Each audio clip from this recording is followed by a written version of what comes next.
வணக்கம். குழந்தை வரம் இல்லாத தம்பதிகள் பெரும்பாலும் நான் யார்ட்டி நன்கொடையோ இல்ல பணமாவோ வாங்க மாட்டேன் குரங்குகளுக்கு. ஆனா அந்த குழந்தை வரம் இல்லாதவங்க சொன்ன காரணத்தினால தான் அவங்க கிட்ட இந்த பழத்தை வாங்கிட்டு வந்தேன்.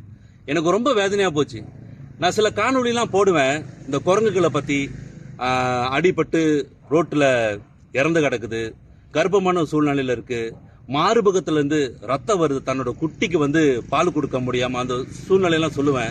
அவங்க சொன்ன ஒரே காரணம் என்ன தெரியுங்களாங்க, அவங்களால மனதாலையும் உடலாலையும் நிறைய பாதிக்கப்பட்டிருக்காங்க.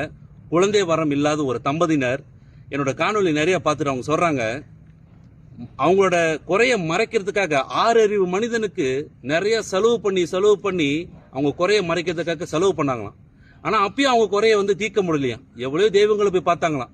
இருந்த போதிலும் என்னோட காணொலியை பார்த்து, அண்ணே உங்க குரங்குகள் நிறைய கர்ப்பமான சூழ்நிலையில இருக்கு, அதெல்லாம் அடிபட்டு இறக்காம இருக்க என்னால முடிந்த உதவியை செய்யுங்கண்ணே அப்படி சொல்லி அந்த தம்பதியினர் வாங்கி கொடுத்த அந்த பழங்கள் தான் இதுதான்.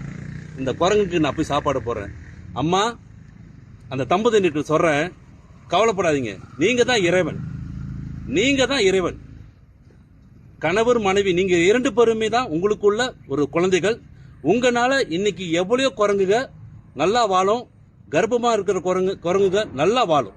சத்தியமா சொல்றேன், இந்த மண்ணு மேல சத்தியமா சொல்றேங்க. ஏங்க இப்படி காயப்படுத்துறோம்? அவங்களால உடல்நலம் பாதிக்கப்பட்டவங்க, மனநலம் பாதிக்கப்பட்டவங்க ஏன் அந்த மாதிரி சொல்லி நம்ம காயப்படுத்துறோம்?